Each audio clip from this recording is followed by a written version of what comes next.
ఏమండి, సిద్ధు ఫోన్ చేస్తున్నాడు.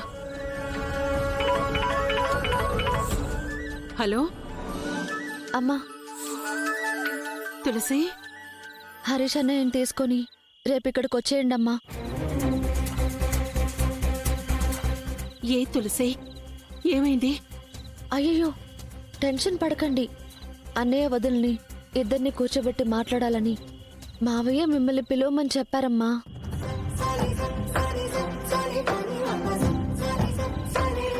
తులసి, నువ్వు చెప్పేది నిజమేనా?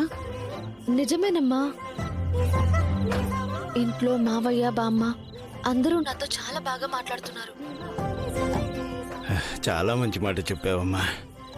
వాళ్ళు మారతారనుకున్నాను కానీ ఇంత త్వరగా మారతారని నేను అనుకోలేదమ్మా. నాన్న, ఖుషీని కూడా చాలా బాగా చూసుకుంటున్నారు నాన్న. అదంతా నీ మంచితనమే తల్లి. రేపు మీరు తప్పకుండా రండమ్మా. వదిన అన్నయ్యని కూర్చోబెట్టి మాట్లాడితే మనస్పర్ధలు తొలగిపోతాయి. అప్పుడు మీరు వదినని కూడా ఇంటికి తీసుకెళ్ళిపోవచ్చు. సరే అమ్మా, రేపు తప్పకుండా అన్నయ్యని తీసుకొస్తాం. సరేనా? సరే అమ్మా, ఉంటా. అలాగే ఉంటాను తల్లి. ఉంటానమ్మా.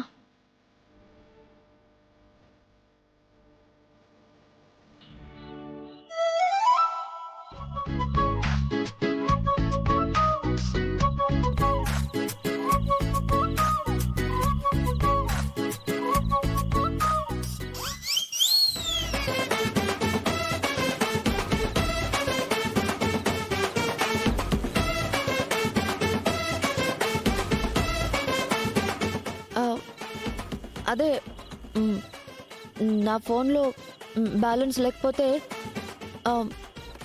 అందుకే మీ ఫోన్ తీసుకున్నాను. సారీ.